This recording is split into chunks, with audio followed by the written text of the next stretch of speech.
So good afternoon, everyone. I'm Nina Axelson. I'm the president of Grid Catalyst. We're a clean energy and clean tech accelerator based in Minnesota, and really excited to bring everybody together for this Energy 101 session today. As I mentioned at the beginning, just a few logistics here. We will be recording the session and sharing it later. We'll make slides available when we do a follow-up. So just make it a little easier. Kevion Ellis is joining from the Grid Catalyst team. So if you see any smart notes in the chat from Kevion, that's him trying to help us facilitate today's session. We are not set up as a webinar. We are set up as a regular Zoom meeting. So if you have questions during the session here, then please put them in the chat. Aaron really likes to have interactive sessions. So during breaks between sections of his presentation, he'll be looking for those questions from you all in the chat today. We are really lucky to be joined today by Aaron Hanson, who I am lucky to call a longtime colleague who works for the University of Minnesota Institute on the Environment. I'll give Aaron a proper introduction here in a moment. Aaron, would you bring up the slides? I have the pathways slide quick. Yeah. Thanks. So this session is part of a new program that Grid Catalyst launched in the last 6 months, thanks to support from Launch Minnesota and the Department of Employment and Economic Development. Their goal is to create new entrepreneurship and small business opportunities. And since we have our expertise in energy and clean tech, we are trying to widen the pathways for that ecosystem here in Minnesota. So you can see from the examples on the slide, we're really working across a lot of different categories to say, hey, have you thought about an opportunity in innovation and entrepreneurship in energy? If you haven't, we want to inspire you to do so. If you've felt kind of blocked out of that category before because you haven't worked in it or it's new to you, this is exactly what this Energy 101 session is for today. We want to demystify some of the technical language and areas in the energy sector, which Aaron's going to do for us today. And we want to make sure that some of the incredible opportunities that are coming through in this sector are more visible to people. There's a multi-trillion-dollar investment happening in this sector in the coming years, and we want more people to have those opportunities, especially in Minnesota, to grow new businesses, to solve problems in their communities and in our industries. And we think that starts by equipping you with the information and the invitation to be in this work. So we're grateful to Launch Minnesota Indeed for supporting that, and to our other partners in the Pathways work, including the University of Minnesota. So I'll talk a little bit more about our work at the end here, but really this is about Aaron providing us that grounding that we were looking for. So a quick introduction for Aaron. He works at the University of Minnesota's Institute on the Environment as the Energy Program Specialist for Leadership and Education. He coordinates interdisciplinary energy transition research projects to ensure systems thinking is incorporated into the examination of new technologies and how they are deployed. He also manages INE's Clean Energy Leaders program and teaches courses in sustainable housing, building science, and environmental grand challenges. He has a background in construction, finance, and building energy modeling. If you're not impressed enough by that, I have to just tell you, Aaron is one of the first phone calls I make when I need a partner and a collaborator in the energy sector. He's a big thinker. He is really willing to stretch into new spaces and knows a lot about a lot. So I'm really grateful for Aaron being here today. We're going to hand the mic over to him. Just a reminder that we have you all muted. So please put your questions in the chat. At the end of the session, we might be able to take folks off those mutes to be more in conversation. So welcome, Aaron. Yeah, thank you. Thank you, Nina, for such a warm welcome. Thank you, Kevion, for helping set all this up. And excited to spend this time with you all. So thank you to everyone for being here on such a lovely day. I hope you all find this topic as interesting and compelling as I do. So just a quick rundown of what the agenda is going to look like. I'm going to just briefly hit on like why energy transition and why now, why the urgency, what's needed and what's available. But we're going to spend most of our time on kind of this intro to energy concepts and terms, talking about the technologies that are actually advancing this transition. And what are some of the opportunities that are embedded in that? And then I'll hand it back over to Nina to talk about innovation and entrepreneurship and how these things come together. So my slides advancing there. Would love to hear from all of you in the chat. We don't have enough time to go around and do a round of introductions, but we'll use our technology. So please enter into the chat what your role is or what brought you here, and one thing that you're hoping to learn more about. And we'll look at those two, and I'll try to make sure I hit on those, but otherwise most of this is pre-planned, but we've got some time for Q&A at the end as well.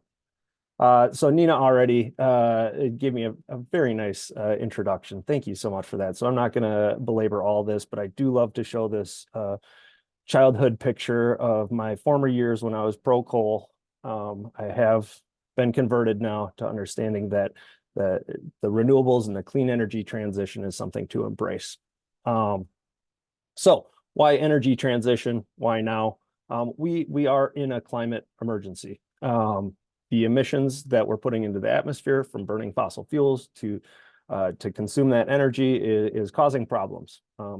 Credit to fossil fuels for advancing modern society in the way that they have, but everything in moderation. We need to, it's causing other problems. And so this is a lot of what systems thinking is about, is making sure that the solutions that we propose and put forward aren't causing problems elsewhere or making things worse. The other important point to this is that it's going to cost us. The climate emergency is already starting to cost us more than the investment totals that we need to make in order to mitigate this problem. So climate change, there's lots of estimates from economists around the world, but costing the world 16 million per hour is one study. We're seeing tornadoes rip through the Midwest right now that look like they're being accelerated by this changing climate that's already starting to impact us. So when we talk about the investment in renewables in the transition from legacy systems to new systems, the juice is worth the squeeze, if you will. We could look at improved air quality benefits in terms of public health, and that is kind of a co-benefit of transitioning to, sorry, my screen just switched there, to a cleaner energy system. There we go. I like to see everybody, even though not all the cameras are on. So what's needed and what's available? What's needed is a workforce. This is a changing economic situation, and we need folks to fill these important jobs. A lot of electrical work that needs to be done and so forth. We need entrepreneurs. We need new businesses to help move these things forward. And there's still lots of room for innovation to make these systems better. And the good news is that, well, first of all, the technology is there, and that's what we're going to spend time talking about today.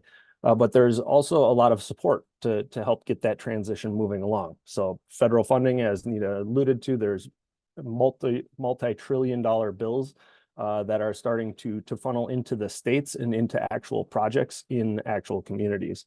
And so the states are setting up assistance for that funding to help make sure it gets to where it needs to go. And Minnesota is a leader amongst that. So we have a really great environment here to move these things forward. And then we have great organizations like Grid Catalyst to help really get the ball rolling.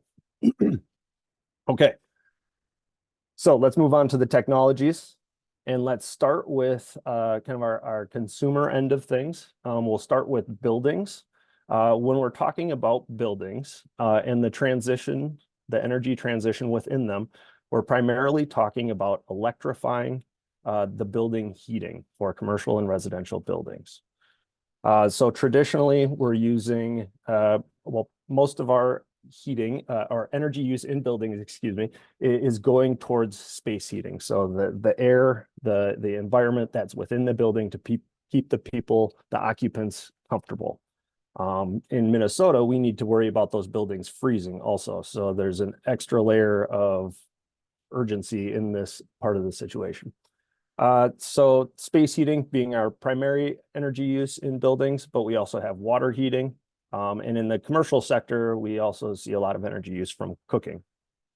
In our homes, we're looking at a lot of the same energy uses, particularly what is not already using electricity and rather using fossil fuels at the point of consumption. We're looking at, again, space heating, water heating, and clothes dryers. We also have cooking as well, maybe a little bit less so than in the commercial sector. But this is what we talk about when we say electrification. And I'm going to talk about what it means to be beneficial in electrification as we start to look at how the system is tied together with the renewables like wind and solar. But before we get into those technologies, the things that are consuming energy and producing energy is I want to really hit on energy efficiency, a huge opportunity, something that is really cost effective in terms of the investments that we make to reduce the amount of emissions causing that climate problem. So efficiency is almost always going to be the most cost effective option, which makes it a priority in terms of where we put that investment first. If we can reduce the amount of energy that we need to use or consume in order to do the same job or keep the same level of comfort, that's a win. I always like to say the cheapest energy out there is the energy that we don't use. And these efficiency investments have what I would describe as a multiplier impact. As we reduce the amount of energy that it needs to be consumed to do the same job, we're reducing that energy use, but we're also reducing the amount of energy generation that we need to build out. So that's that many fewer wind turbines or solar panels that actually need to get built and installed. And there's a lot of really cool technologies out there to help advance energy efficiency. So this is a diagram I use a lot in my building science classes that is really highlighting the thermal envelope, that green line that's going around where our insulation is. That's what helps us keep that space in there comfortable for longer or use less energy to do so. So there's all sorts of technologies that are new and innovative to help us do that, like spray foam insulation, window retrofits. In fact, Nina, I believe window retrofits might be connected to your program, right? And then we also have all the mechanicals within that home, within that thermal envelope that provide the heating or cooling. And there's efficiency upgrades that can be realized there through the distribution. So does the ventilation operate the way it should? Is it sealed correctly and so on? All of this being really important in a cold climate like Minnesota. So I just want to call out Clean Energy Economy Minnesota does a really great job of putting some statistics together that we can look at. Where are the trends? What's happening in terms of this advancement? And some really good stats here to look at, but I just want to call out that energy efficiency jobs are accounting for about 72% of these clean energy jobs that are coming onto the market. So when we look at the primary heating fuels that we're using to keep our buildings warm in the winter, across the Midwest, well, across the country, you see that natural gas is our primary heating fuel in most cases. Down in the South, we see a lot more need for cooling. So we're going to see a lot more electricity used in terms of air conditioners and so on. If you get out of urban areas, you maybe don't have that infrastructure, the piping to get that natural gas to your house. So you might be burning fuel, oil, kerosene, propane, maybe even wood, which is quite a bit more costly than natural gas. And so you can see by the blue pie there that lots of folks are using electricity for heating in their homes, even here in Minnesota. But traditionally, that is known as the technology is electric resistance.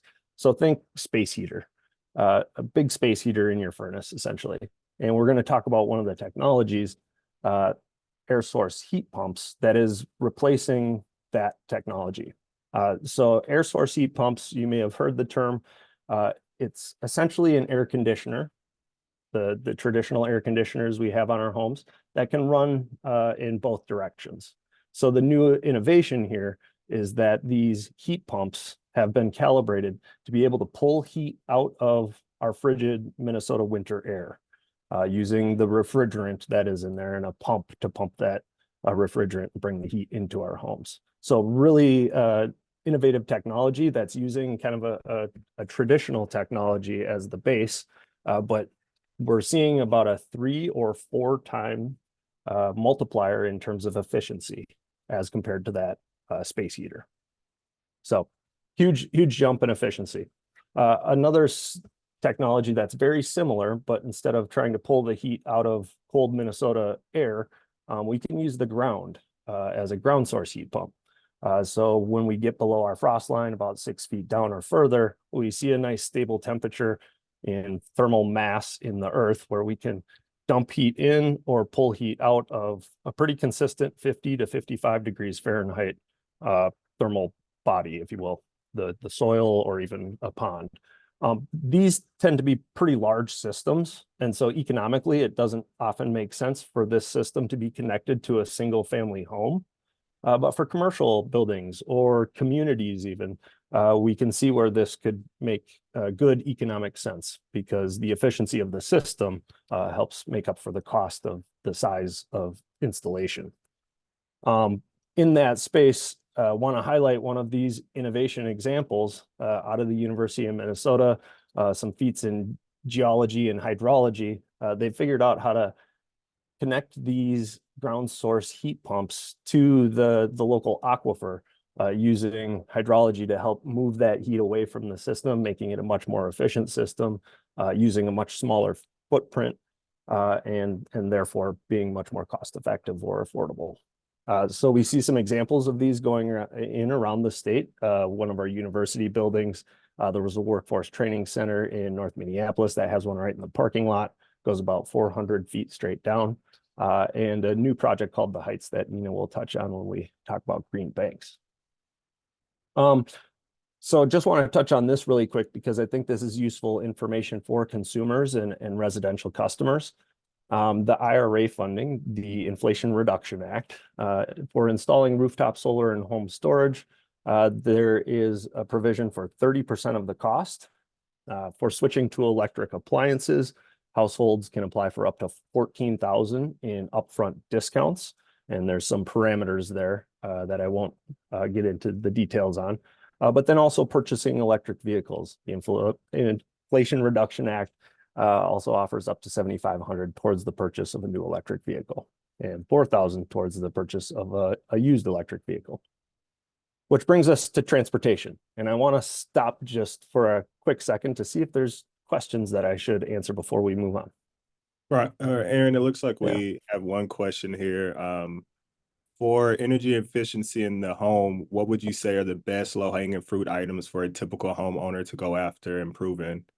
Oh my gosh, I promise I did not preempt this question, but this is maybe my favorite question. Let's go back to my super handy diagram that we show all the time. So what you're seeing here in this diagram, the red arrows are what's known as stack effect. So think of a hot air balloon. Hot air wants to rise in the winter when it's super cold out and it's really warm in our houses. All that hot air wants to go up and out of our ceiling. And so the number one thing when I was an energy auditor, the highest priority, biggest bang for your buck, most cost-effective thing is to get up into the attic, pull all the insulation out, and air seal it. Don't just add more insulation because that fluffy insulation doesn't stop the air from going out, but get caulk and spray foam and seal it, any air penetrations. That hot air going up draws cold air in the bottom. That's almost always the most cost-effective thing. Depends on the situation, right? If yours is already air sealed, doesn't maybe do it. Older homes. Yeah.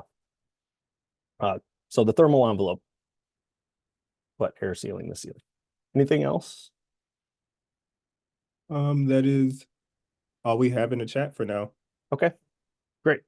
Thank you for the question. So transportation, electric vehicles, kind of stealing the show. They're the big shiny object, right? Really efficient in terms of energy to drive, the propulsion, and how much energy is lost in that process. And what we're seeing in terms of trends is that it is accelerating. So we're seeing more and more new electric vehicle registrations. So this again from Clean Energy Economy Minnesota showing electric vehicle adoption in Minnesota here with the new vehicles and the dark shading and previously registered in the gray. But along with that, if you don't think you might not be getting into the EV sales business or manufacturing, there's a lot of things that have to happen around electric vehicle adoption, such as electrical vehicle charging stations. So we often think about the charging stations that are in, Target parking lots and so on. But electric vehicle owners would also like to have a charging station in their garage. Really convenient thing about having that charging station in your garage is you wake up with a full tank of fuel every morning. So also, I think there's a lot of room for innovation in terms of where these charging stations go. Restaurants comes to mind, that it takes a little bit longer to fuel up your vehicle than the typical gas station.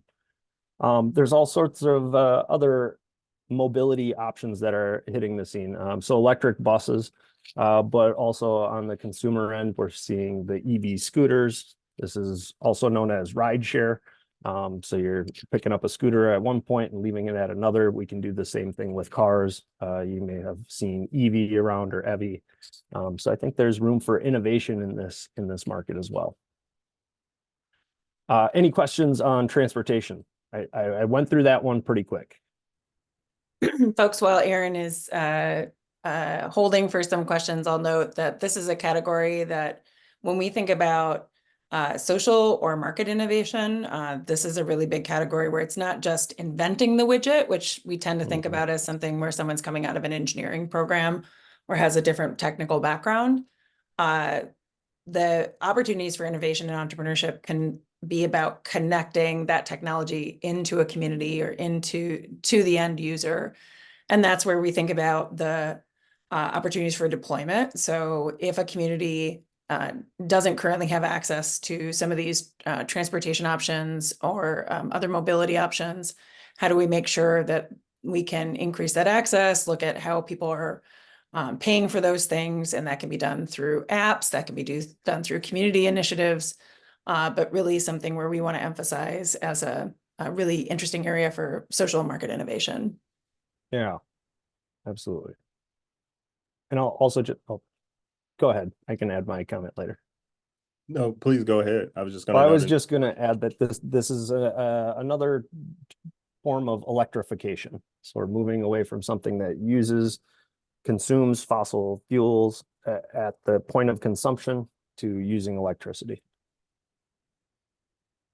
We had one question in the chat, which Nina already hit on, but just if you wanted to elaborate, Aaron, the question was, are there heat pump systems that can transfer heat from outdoor air to a hydronic heating system? And Nina referenced Daikin and other international manufacturers are developing this technology. Yeah, yes, absolutely. Yeah, I think the ubiquitous we in single family homes often think of kind of forced air. We're heating up the air and then we're circulating that air through our rooms. But if you live in an older home, you might have radiators that circulate hot water through hot metal pipes, and you have a big contraption in the corner of the room. Those are connected to boilers that are often heated through burning fossil fuels under the boiler, but through a heat exchanger, we can certainly hook those up to a heat pump. Absolutely. And in fact, we have some commercial examples of that. Answer the question. Anything else? Those are all the questions. Awesome. Great questions. Okay, I want to switch into kind of the fuels or generation. So the alternative fuels aren't so much about electrification, but they are about energy transition and looking at new fuels to replace fossil fuels. So we call this bioenergy, biofuels. You might hear biomass. They all kind of have different connotations of essentially the same thing. But we're using biologicals, which do hold energy. This is what formed our fossil fuels over the course of millions of years. But we can convert this into energy from raw material. So we have sources of biofuels, and then we have uses of those biofuels. Right now, primarily, we're seeing a lot of the biofuels centered around ethanol from corn and soy. This is using the food product, the would-be food from corn and soy to distill the sugars into ethanol. And therefore, I think the attention should be on these waste products. How can we create some circular economy biofuels, if you will? So can we capture methane from landfills or food waste, animal waste, even human waste? And over on the uses side, a lot of this can really easily be utilized as heat. Again, we're in Minnesota with a cold climate, burning things for heat. If we can capture most of that heat in the place that we want to warm, it's pretty efficient. To make electricity out of it, there's some technical limitations similar to fossil fuels. We need really high heat intensity and pretty large quantities. But in the transportation sector, we've seen a lot of this ethanol go into our vehicles, but there's a lot of interest in figuring out how to decarbonize air travel. And so looking at jet engines and some of these biofuels is gaining a lot of attention right now. And I just had to share this example because it hit my news feed this week, that low-cost airline Wizz Air partners with Firefly to turn human waste into jet fuel. So I think that's just pretty innovative, if you ask me. Another alternative fuel is hydrogen. So the hydrogen burns clean. We don't have greenhouse gas or climate warming emissions coming from the utilization of hydrogen. The really important part with hydrogen is that it needs to be produced. And so we want to make sure that it's being produced in a clean way, that we're using renewables, emissions-free energy to produce that hydrogen. And then there's lots of questions out there right now about, oh, well, what do we use that hydrogen for exactly? There's a lot of industrial processes that can use hydrogen. We have actually been named one of the hydrogen hubs in consortium with our neighbors in XL Energy to really think about how does a hydrogen economy work in Minnesota in the heartland. Our friends up in Duluth are looking at using that hydrogen to decarbonize the steel manufacturing process. Our friends at the University of Minnesota Morris are looking at how to store that hydrogen as ammonia, which has multiple uses on our farm fields and so on. So lots of fun innovations happening there. Keep an eye on that sector. Questions there? I'm not seeing any in the chat. Fair. No problem. Maybe, Aaron, if Nina? I could also just Yeah, note, since please. you mentioned on the biomass, as we look at areas that Minnesota is certainly leading, the sustainable aviation fuel is a key kind of clean tech category for Minnesota. We are a sustainable aviation fuel hub. A little different than the human waste example, which I think is incredible. But just as folks are like, what are the trends here? I just want to emphasize that one. Yeah, thank you. Okay, let's move on to electricity. Really talking about the generation of electricity. Traditionally, our electricity generation has come from really large economy of scale, centralized sources, really big coal plant, nuclear plant, hydro plant. And we have kind of oh, I guess my grid diagram is, I'm getting ahead of my slides. Hold on one moment. Just want to show you the trends that are happening in the transition of electricity generation. So here we can see that coal is on the decline for both economic and policy reasons.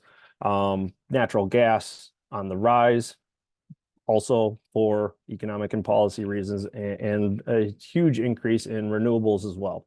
So if you look at the very end of that chart, in which also there's a couple of years of updating, but we're seeing that renewables are now the second most prevalent energy source in our system. The good news is that the prices have come down, and so the economic drivers are really there. This makes financial sense to invest in wind and solar. So here you can see at the end of the line, wind and solar are now the cheapest form of new energy generation. Natural gas down there as well, making it a competitor, geothermal, but we can see coal, nuclear, and our gas peaker plants are the more expensive forms of energy production.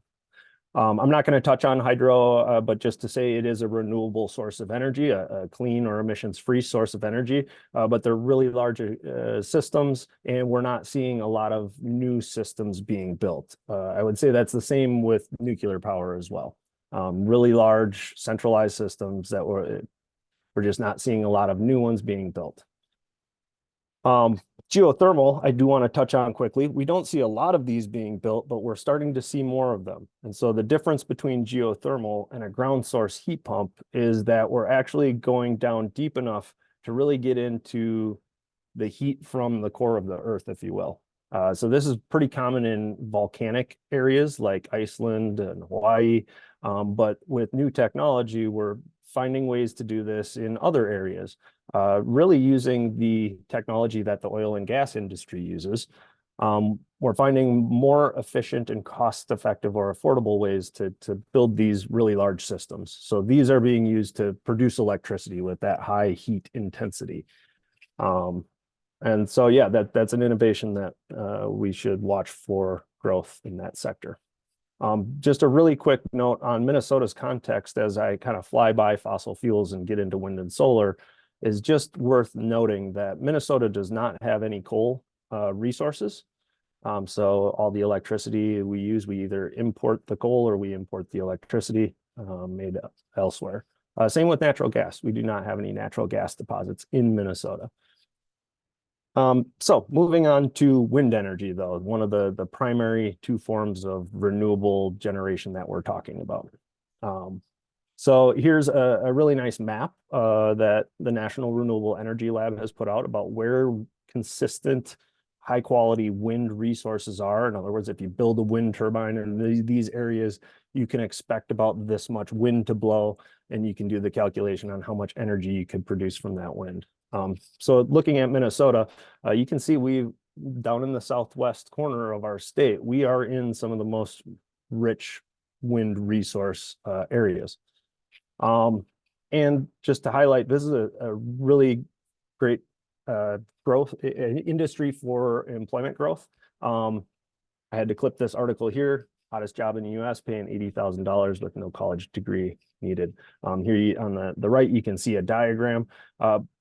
Pretty simple mechanics, if you will. Wind blows, turns the turbine, turns the electric motor, and we produce electricity.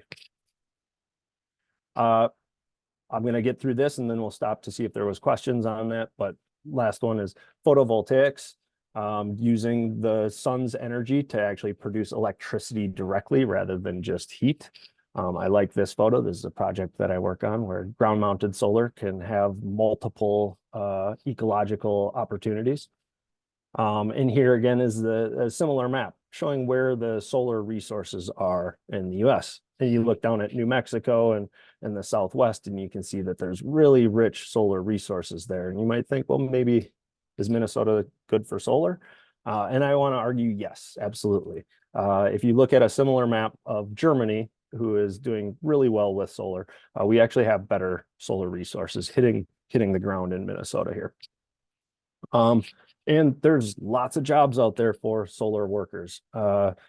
So the Solar Energy Industry Association forecasts that the number of jobs will likely more than double, reaching 538,000 by 2032.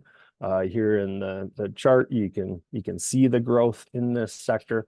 And there's several different ways to enter. You could be installing and developing, you could be manufacturing solar panels themselves, sales and distribution is needed, operations, maintenance, and other. Often we're talking about rooftop solar systems, the scale of system that you really need to connect with just the electric utility. But of course, there's also large scale stuff that is going out on farm fields, taking up acres at a time, where it's a little bit more complicated process to go through. How do I get my system connected to the utility grid and sell that electricity? Here, just a quick snapshot of how much solar is hitting the landscape in Minnesota. So solar and wind on the chart here. You can see the new developments or projects that were installed in 2023. Also showing that our power sector emissions we're doing really well in Minnesota in terms of hitting our goals. So 33% of renewable technologies provided Minnesota's energy generation 2023, and in the last decade, renewables have accounted for 84% of all new capacity on the electric grid. Okay. Questions on wind, solar, or other energy generation? Yeah, we have a question here going back to SAF. So when do you think sustainable aviation fuel will become more mainstream and utilized, either blended or complete? From working with a little bit with the Port of Seattle here, it sounds like there are a lot of logistic challenges remaining to make that happen. I would agree with that statement. There are still a lot of challenges. I wanted to highlight that this is something that's being invested in terms of R&D. So we're still a ways away from seeing market like saturation or readiness from sustainable aviation fuels. So I wanted to highlight that it's happening, it's progressing, and there is just a ton of room for innovation. Um, you might need to be a little bit more of a chemist or to really figure out what those innovations are. But it's happening. I don't know if that answered the question, but Yeah, I can also yeah, add, Aaron. I mean, please. I think this is a long arc, similar to what we see with hydrogen. Like some of the most exciting hydrogen use cases, even here in Minnesota, we're really lucky to be having the Natural Resource Research Institute at the University of Minnesota working on industrial decarbonization, manufacturing green steel with hydrogen. And I'm watching the pace at which they are working on that project, and it's tremendous. And it's like this all hands on deck. And they're still working toward like an 8-year arc, right? Mhm. So these are some of the bigger system changes. And I think the same thing is true with SAF, where some of the near-term goals, like from the European Union, are like 2% integration in the next few years.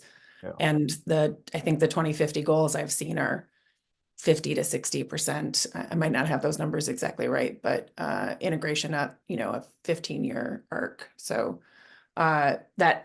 that's different. That's like when does that become a stronger market alternative versus what are the investments being made in that? So again, if we're using our entrepreneurship lens, the investments being made in that category right now and the opportunities for new business growth are significant.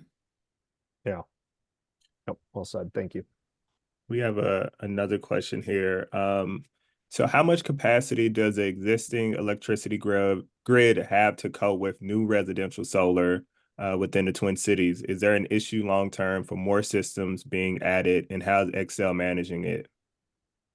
Yes, great question. You're actually preluding this next segment that's talking about the energy system and the grid. And there's a lot that can be done to try and help mitigate that. Just different strategies for where should these things go. Different strategies for what additional infrastructure needs to accompany a new system. And so that might throw off the bottom line on the project. And then, yeah, just different ways that we can make the grid itself more efficient. And so part of that, I think, was embedded in the question that, well, we do need to build out our grid a little bit more. We need some more transmission lines in order to move things around. Again, that's really what I'm going to talk about in this next section. Looks like that's all the questions for now. Okay. I wanted to leave a nice long pause because I think I'm like ahead of time here. I think I'm cruising through this stuff. So You're doing great. excellent. Okay. Well, so now I want to really dig into the system at a kind of a macro scale, if you will. We'll still have some technologies that are on the consumer side of things. But for me, this is really fun. This is where everything starts to tie together and where we start to see that beneficial side of beneficial electrification. So this is kind of a little work through of growing arrows and growth areas and kind of explaining how these things fit together. So as I mentioned, we're seeing a decline in coal electricity production fueled by coal and an increase in wind and solar growth. On the other side of it, we're starting to see the electrification of transportation. This is going to increase the electricity sector, thus increasing the size of the arrow that's pointing at those renewables. We're going to need something to increase that additional capacity. And the goal is that solar and wind will provide that additional capacity. We will also see a reduction in the use of petroleum or gasoline in those vehicles, but we don't really use petroleum to produce electricity. Additionally, or simultaneously, we're electrifying heating in commercial and residential buildings. Again, this electrification is going to make that arrow even bigger next to the electricity growth, sector growth. And so we need to account for that additional capacity as well. And so the arrow by wind and solar gets bigger as well. And with that, we might see a decrease in natural gas. Trick with natural gas is we're using a lot of natural gas to produce electricity as well. And so we have two things happening at once. We have the growth of the sector in electricity while transitioning some of these other fossil fuels that are being consumed directly at the source in your home or in your car, and growing that electricity sector. And so what we would like to see happen is that wind and solar could account for both that growth of the electricity sector and the replacement of natural gas and coal, cleaning up our air, mitigating climate change impacts and the like. And so electrification on the right here, when tied to renewable or clean energy generation sources, this is what we mean by beneficial electrification. I'm going to stop there too. So that was kind of big picture. Any questions there? Or Nina, do you want to add? I just want to give you kudos for simplifying a very complicated chart. I know we've got some energy professionals in the Zoom, but again, we wanted to make this accessible for folks who don't always hang out in the energy sector. So yeah, it's great. It's conceptual. And so to the previous question,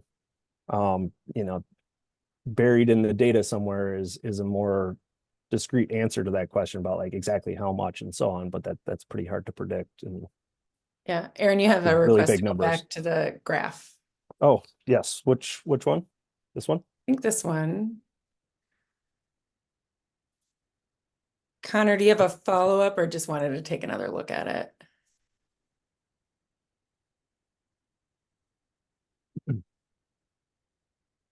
I could add to the context of what we see in this gray and black box where our electric power sector is. Someone did ask, could you comment a little bit more on the losses in electric? Yeah. Yes. Yep. That's what I was just alluding to. So electric system energy losses, inefficiencies in the system, there's losses on the lines when we distribute electricity from the point of generation to where we're using it. And there's other losses kind of in that mix. But primarily a lot of this is from burning fossil fuels. When we use a heat source to produce electricity, we're turning turbines, either in a turbine or pistons, if you will, to turn a motor and produce that electricity. And you need really high heat intensity to do that. And once you do that, the rest of the heat can't necessarily be used to make more electricity, so we let it go out the chimney. And that's where the majority of these losses come from. Nina, you unmuted. You looked like you were going to add to that.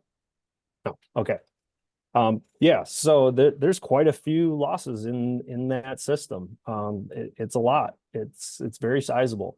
Our electricity system has to be balanced in terms of, when we turn the lights on, we expect that there's power there to turn that light on, but it has to be in sync with the power that's being generated. They have to be a perfect match.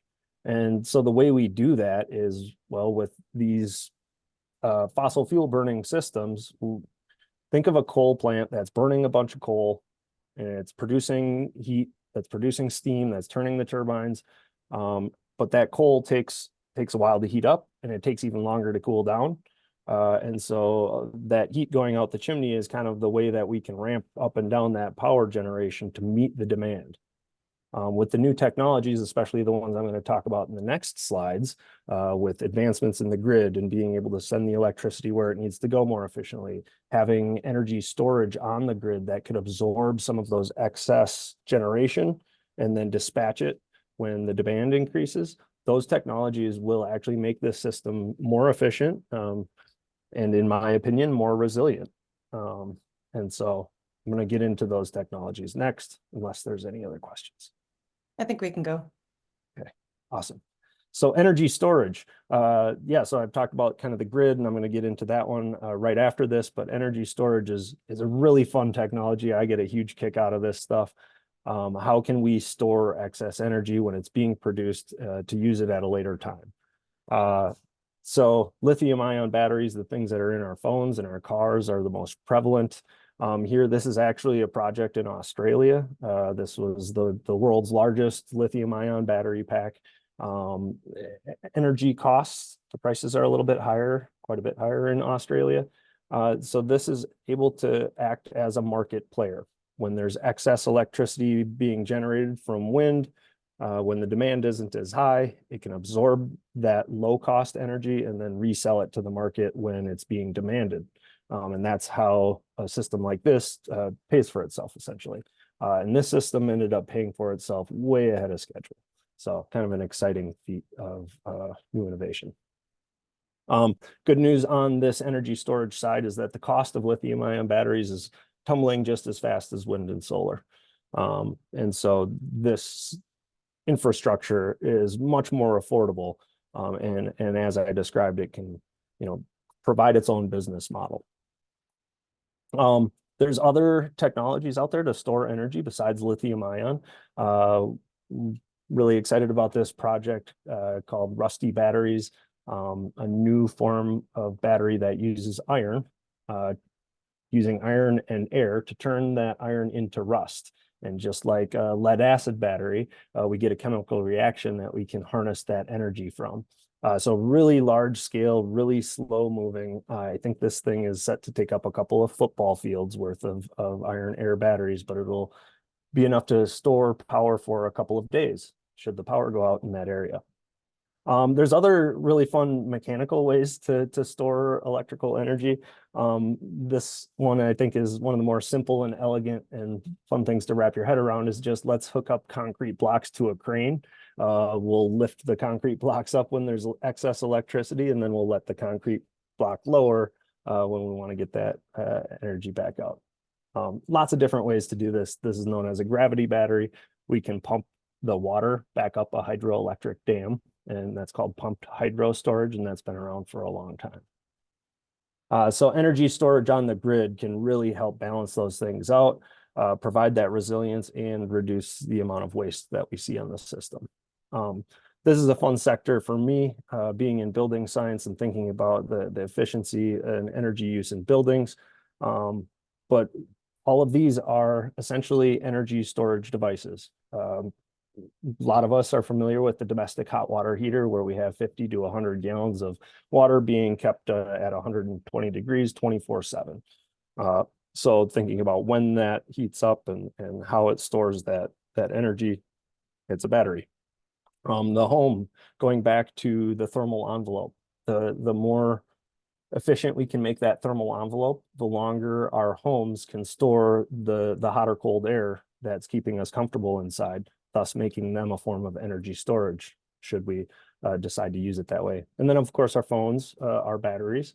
And if we aggregate the way that they charge and store that energy on the system, and I'm going to throw a couple more terms at you. So time of day pricing, going back to that supply and demand, when there's more supply than demand on the grid, that energy is really cheap. Versus when everybody at the end of the day on a hot summer day has their air conditioners on, the demand is really high and energy might be more expensive. So could we use market signals to incentivize consumers to help balance out the grid load? Could we automate some of that? Like our hot water heaters, are they charging in the middle of the day when nobody's using it? And could we avoid that if it coincides with other energy uses?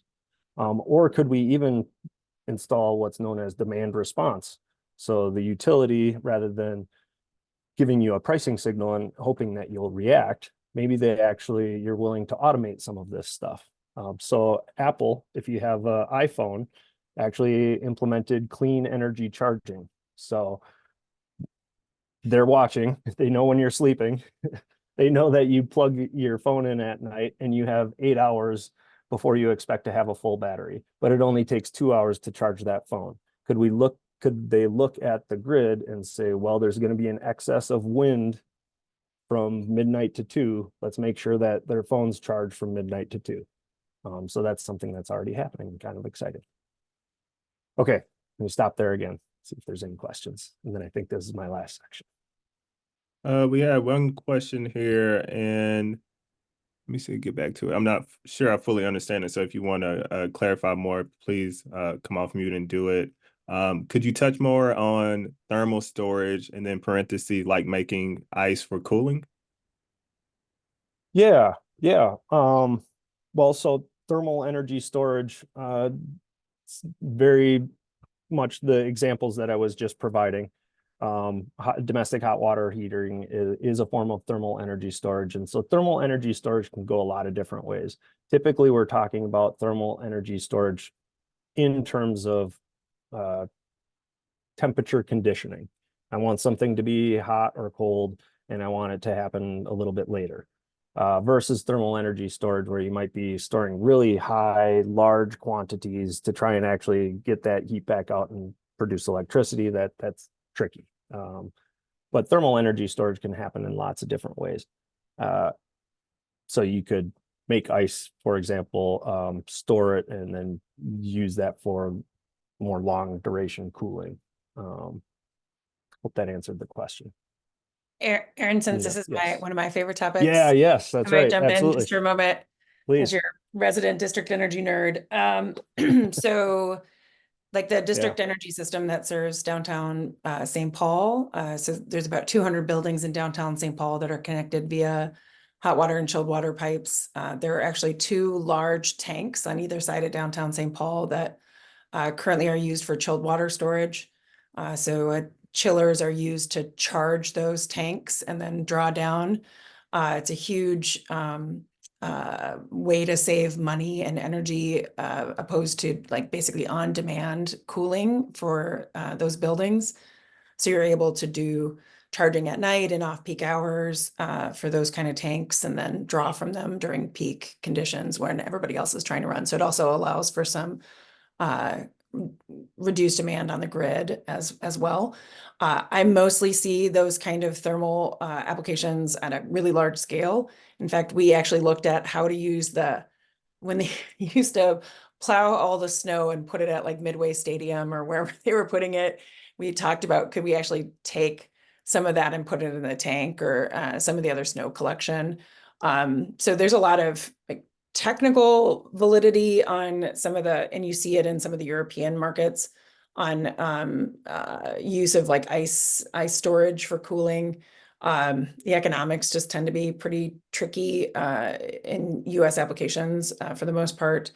Otherwise, I would say on the residential or small scale level, what Aaron was citing as far as use of domestic water heaters is a great example in that. But it's an interesting category, and there's definitely some innovation there. It's just maybe not getting the attention some other sectors are getting. But those are both basically, it's 6.5 million gallons of thermal battery serving downtown St. Paul in that example. Yeah. Thanks, Nina. One last question here. What happens if excess power is produced and not needed when there's no battery storage? Yeah, it gets wasted. In short, it could cause a blackout if nothing is done about it, and it's put onto the grid without balancing it out. But typically we can get to it before that happens and curtail it, meaning we just don't put it on the lines, or we don't produce it in the first place. So if we were talking about area near a wind farm, we might actually hit the brakes on those wind towers, turbines, so that they're not producing electricity. So yeah, we waste it essentially. Thanks, Aaron. Yeah. Well, how does that work if like the majority of power is being used at night then, but the majority of energy produced is during the day? Yeah, Or yeah, like a that's wind turbine or a solar panel. right. So one of the nice things about kind of serendipity, if you will, with wind and solar is that, well, we all know that the sun is only shining during the day, and that's that. It might be cloudy and it might decrease it a little bit, but we know kind of what the maximum we're going to get, and we know exactly when we're going to get it. With wind, it's much more variable. However, meteorologists could confirm or deny, but it's typically windier at night, which helps to balance that out a little bit. But otherwise, yeah, no, we don't have, we need energy storage, or we need transmission that can send that stuff backwards in terms of time zones. So I'm going to show you an example on the last slide I have here, actually, about how we could build out a national grid that would help send solar energy kind of backwards in terms of time zones to where the sun has just set, which also is when we use the most energy traditionally. Use energy during the day, and then everybody goes home and turns on their TVs and their kitchen stuff, and that's kind of when we peak in terms of energy use. So we would just need to store that solar energy for a couple of hours or send it backwards in time, if you will. Answer the question. There, Connor did a thumbs up. There's one more question here. How many renewable energy projects can I develop and own before my firm is faced with being regulated as a utility? Complicated question. So you wouldn't really get regulated as a utility per se. And it's not so much how many you produce. Each of them is going to have a power purchase agreement where you're selling the electricity that's being produced to the utility. And the utility is the one that's regulated in such a manner. And so it's on them to, acquire the right power purchase agreements. Where regulations might change for you as a solar developer is not how many you build, but the size of each individual facility that you build. And gosh, I should have put a little cheat sheet together on exactly where those scales are. Nina, you're smiling. Do you have them memorized? I do not. Okay. So typically your rooftop sized systems are going to not fall into additional regulations. It's when you're doing larger stuff, farm field size, acres at a time size, that you're going to start to get regulated by more and more authorities, and going to have to get into an interconnection queue, and it gets really complicated from there. One other thing I would just add, and Yeah. sorry if you said this, Aaron, I just missed it, but No.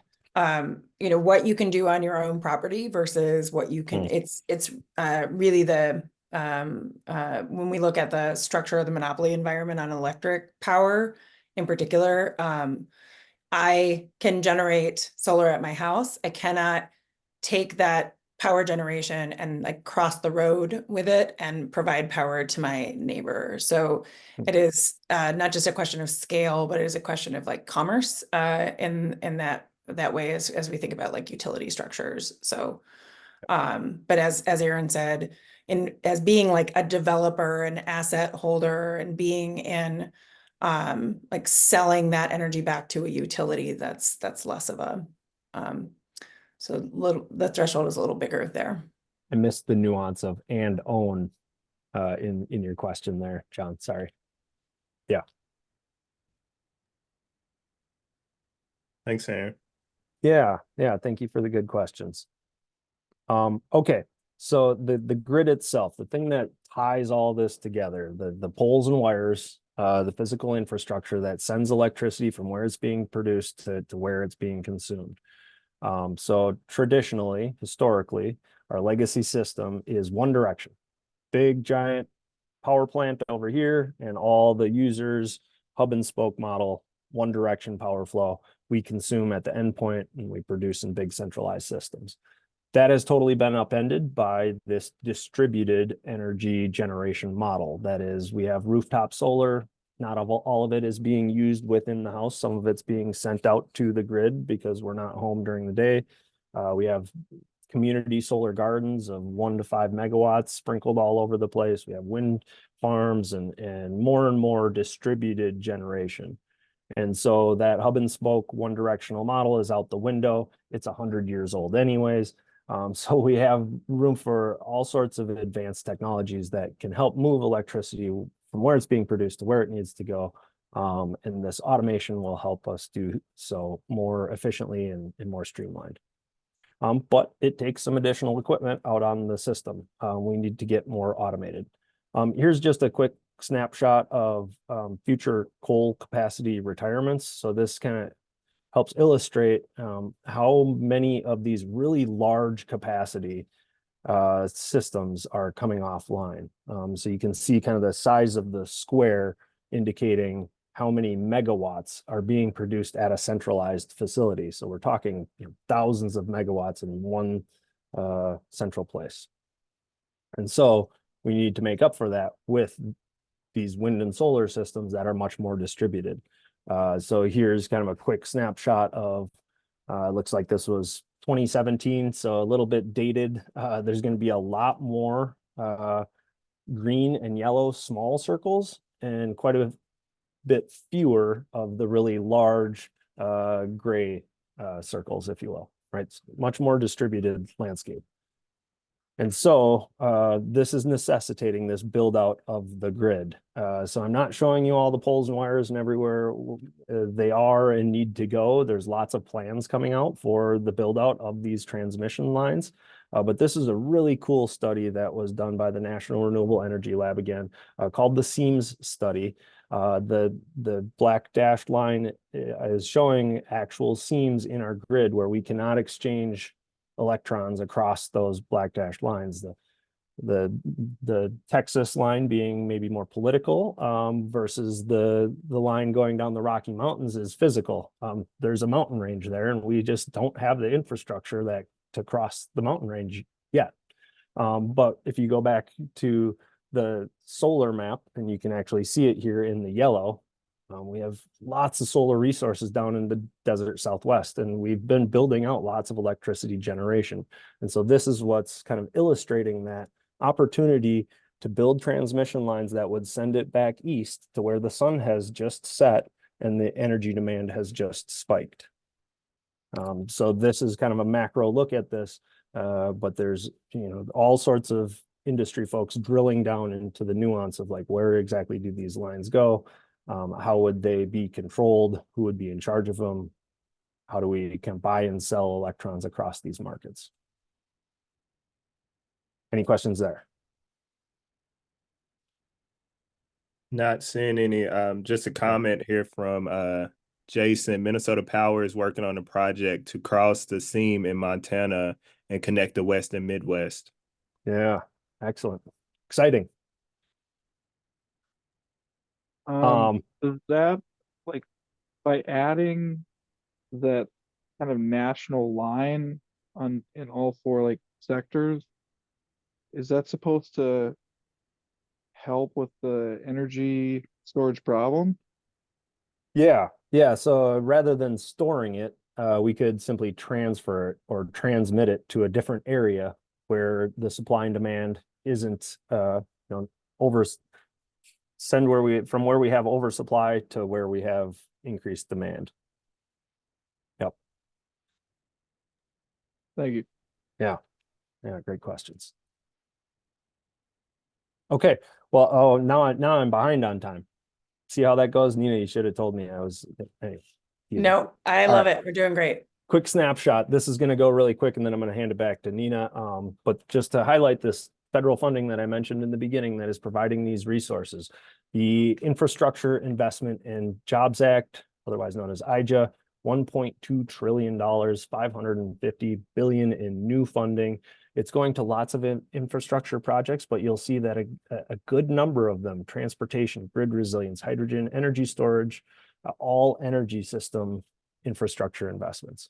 On the other side, we have the Inflation Reduction Act. This is a little bit more consumer facing, so maybe a little more familiar, but $733 billion.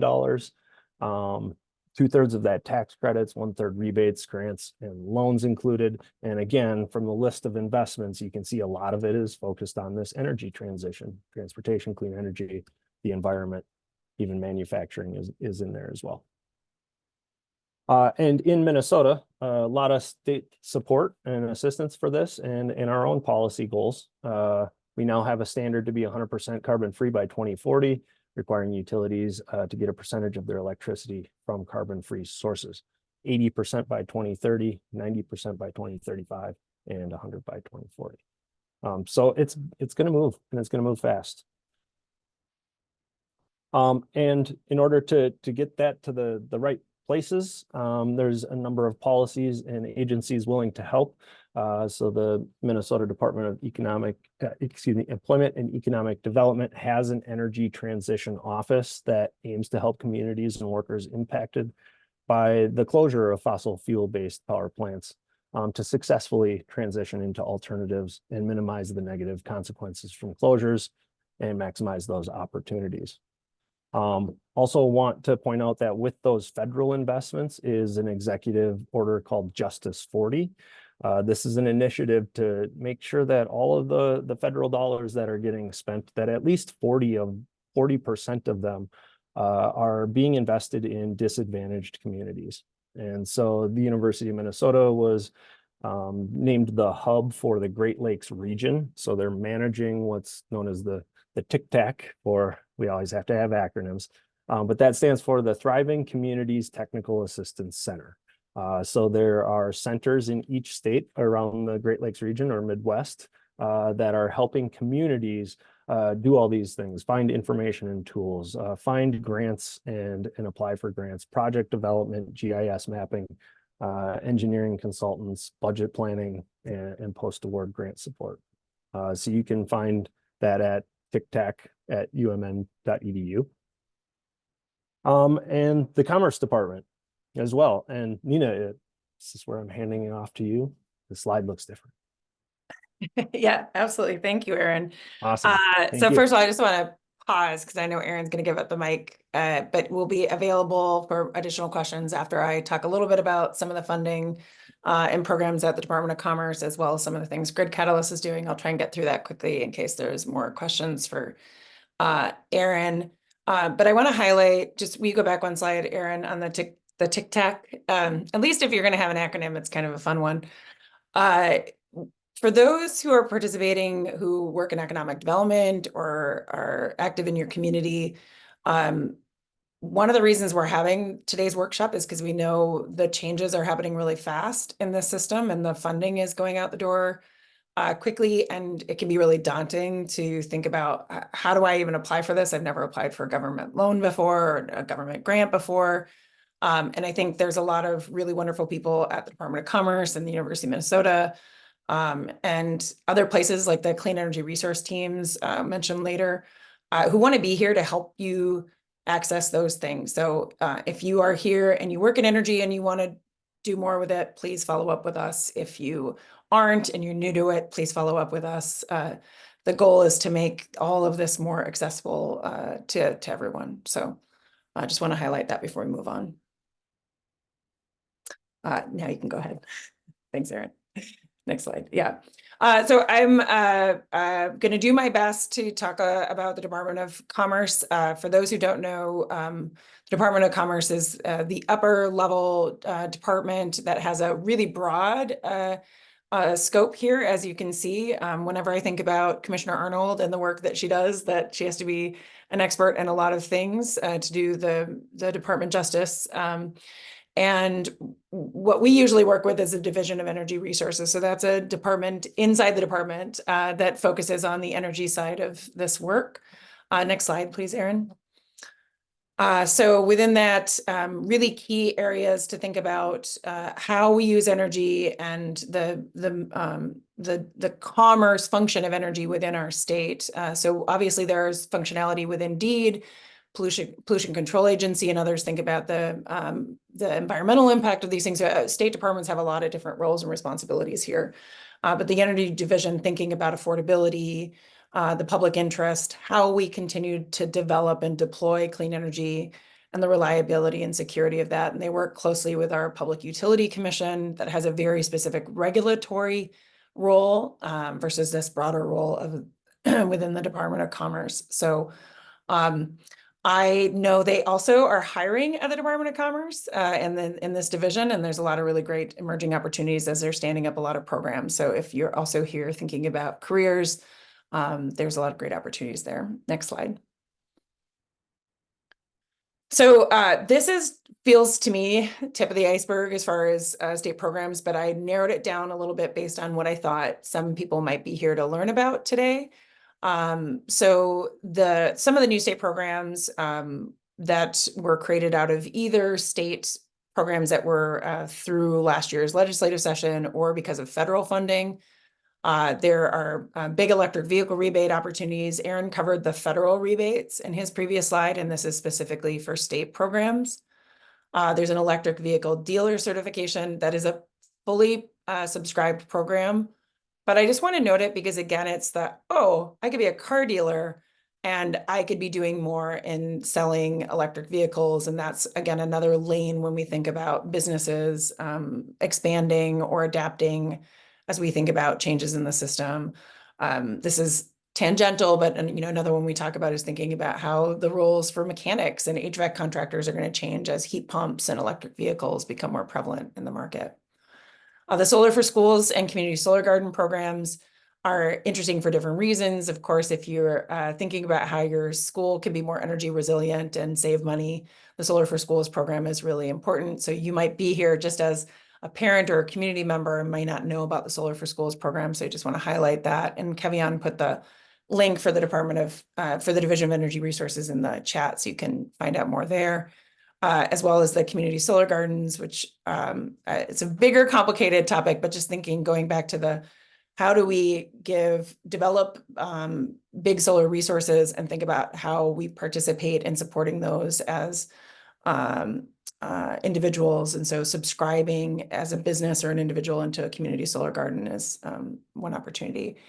Next slide there. Okay. MNCEFA. Probably not my favorite acronym. Sorry, guys. I adore this program and I adore the Green Bank. But I emphasize it because I think people might hear it and go, I have no idea what that is and I don't understand what it does.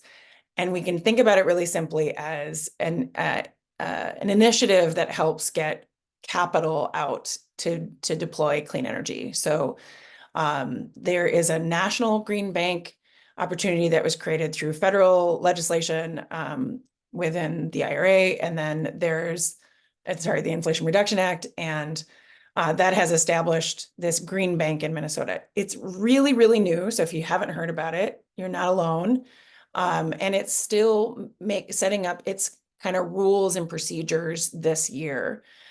So there will be more kind of calls for inquiries and opportunities as people are thinking about, hey, I want to start a new business that does XYZ, or I want to be part of deploying solar on every house and heat pumps and electrification and all the things Aaron just talked about.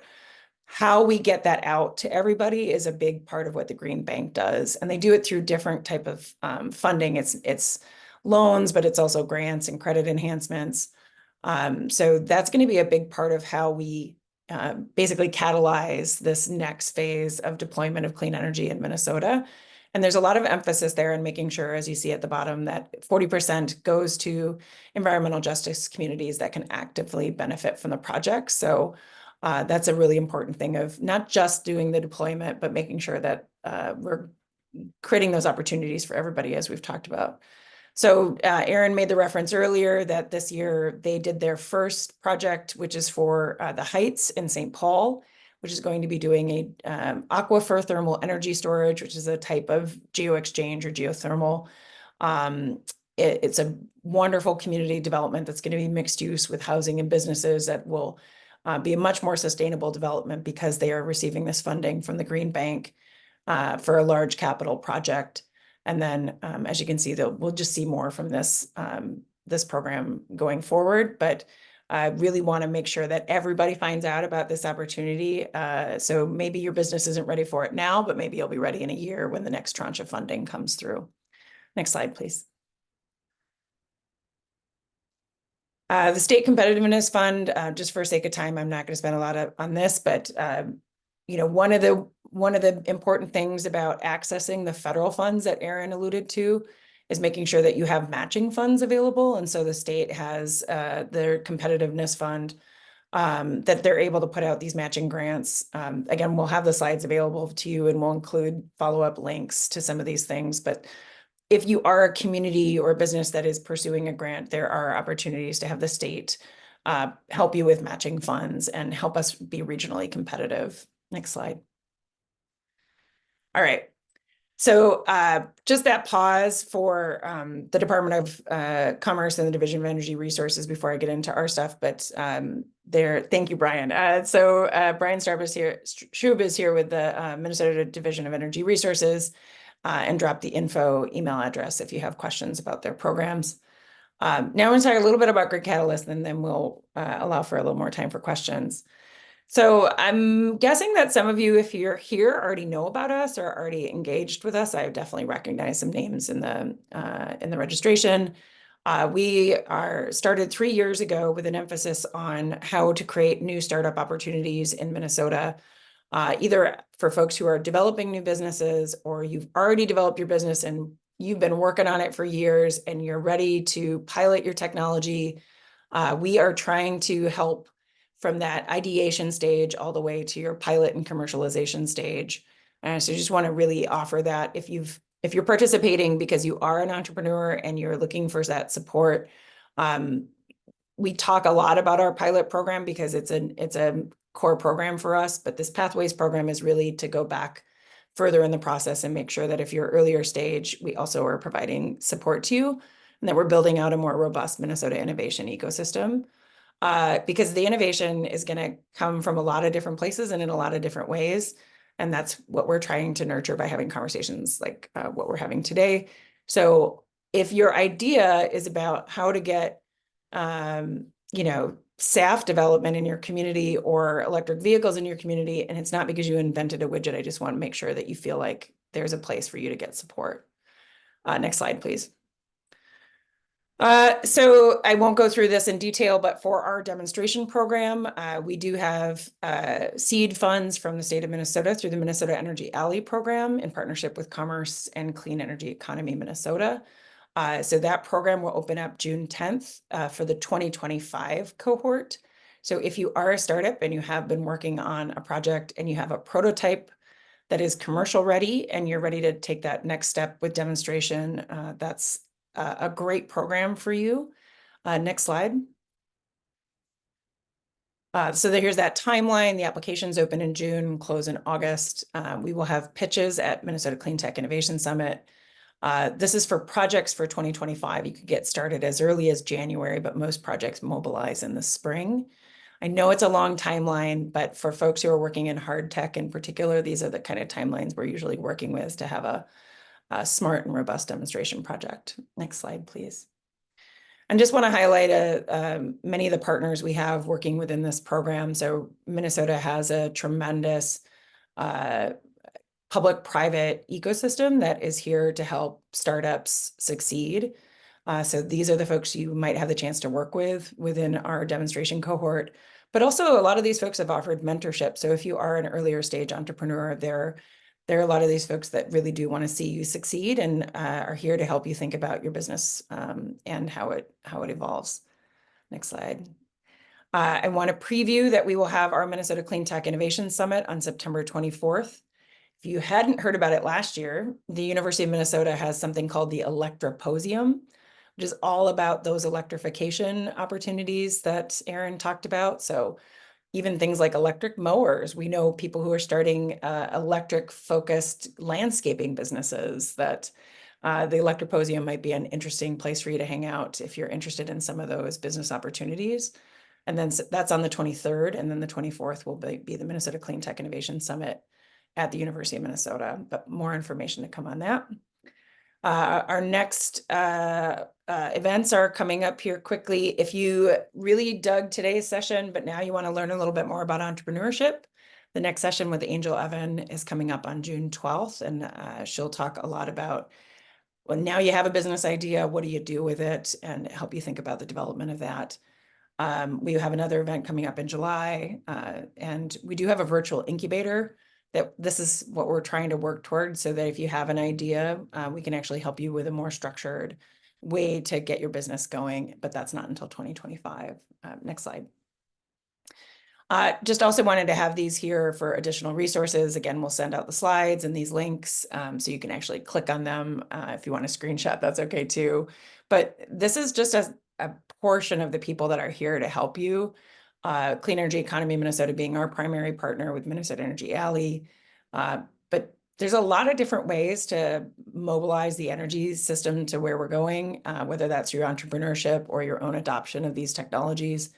And there's a lot of folks out there to help, including Aaron and Brian and me and Kevion. So I think that's my last slide, Aaron. So we've got, try to go as fast as I could through that. We've got 10 minutes left. Happy to take additional questions from folks about anything Aaron covered, which holy buckets, Aaron, great job covering so much ground in such a short amount of time. Or about what other resources are available to those of you who are interested in this work.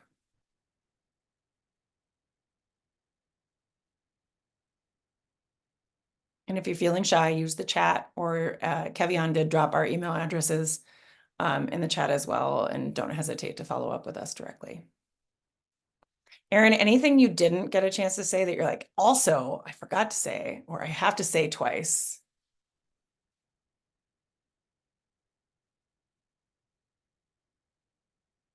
And if you don't, that's just even more impressive. Yeah, I always want to harken back to the importance of efficiency, but I feel like I hit on that pretty good in the moment. So, Ooh, that's a good question, Brian.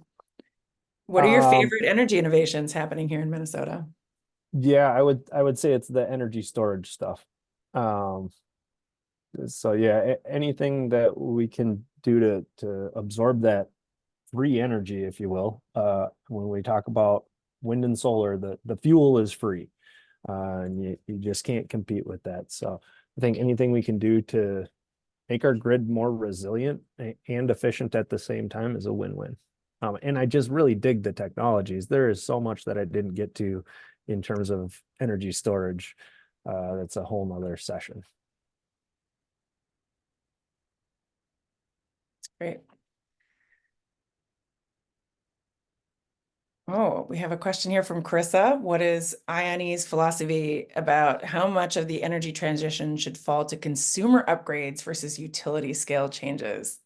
Well, isn't that a great question? It is a great question. I would like to preface it by saying, while I work at IONE, I don't know that I can want to espouse IONE's philosophy, but in this specific context, I believe in our mission of helping people and planet prosper together. But in the energy transition, yeah, I think this is something that my students and I talk about a lot in terms of consumer responsibility versus systems change.